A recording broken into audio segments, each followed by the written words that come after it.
Good evening to one and all, the dignitaries on the dais, parents and students. It is very glad to be here and na peru Naina Jaswal. Nenu Asia lone first ammai evaraithe 8 years lo 10th class pass chesaro. Inka 10 years lo nenu intermediate complete chesanu. Inka 13 years lo India lone youngest journalism graduate ayyanu. ఇంకా ప్రస్తుతం 15 years age లో నేను PG final year చేస్తున్నాను. ఇంకా table tennis లో నేను India number 1 national champion, South Asian champion. ఇంకా నేను పియానో ప్లే చేస్తాను, ఇంకా పాటలు పాడతాను. And I'm ambidextrous, I can write with my both hands. And typing లో నేను A to Z only 2 seconds లో టైప్ చేస్తాను.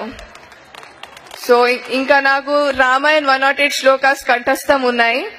ఇక్కడ వచ్చేసి నాకు చాలా ఆనందంగా ఉంది. ఇంకా ఇవన్నీ నేను ఏదైతే యాక్టివ్ చేశానో ఇవన్నీ నేను ఇష్టపడి చదివాను, కష్టపడి కాదు. నా తండ్రి నేను చిన్న ఉండంగా తల్లి ఒడియే బడి అని నేర్పించారు.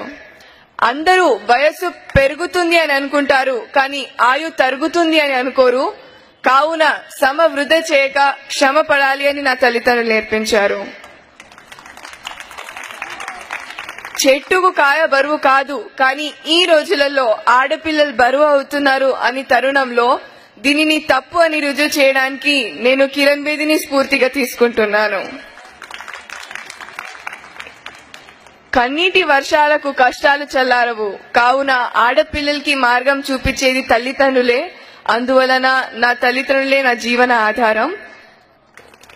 ఇంకా కొండకు సైతం గుండె పగిలే విషయాలు వెలుగులోకి వస్తున్నాయి. అది విజయవాడ ఆయేషే కానీ, ఢిల్లీ నిర్భయ కానీ. సో అందరూ ఆడపిల్లలు బలి కాకుండా ఝాన్సీ లక్ష్మీబాయిగా మారాలి అని నేను కోరుకుంటున్నాను. ఇంకా నీతి, నిజాయితీ, క్రమశిక్షణ, త్యాగం, ధైర్యం మరో పేరు మా నాన్న అశ్విని కుమార్ గారు. తీర్పుకు మార్పు అనే మాట నాలో లేదు. ఒక్కసారి నా పేరెంట్స్ బోధించారంటే అది కావాల్సిందే, దాంట్లో మార్పు అనేది ఉండదు. ఇంకా ఏ క్రమశిక్షణ లేకుండా, ఏ లక్షణం లేకుండా సంచరించడం మృగంతో సమానం అని నా పేరెంట్స్ బోధించారు.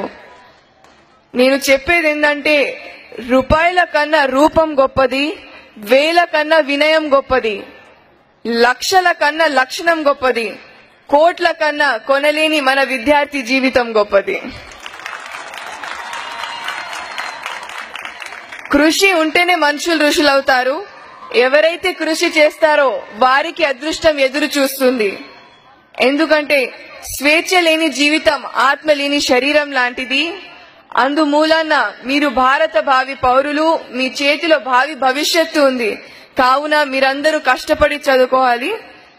ఇంకా దేవుడు మనకు విజయాలు అందివడు, కానీ విజయాలకు కావలసిన శక్తి సామర్థ్యం ఇస్తాడు.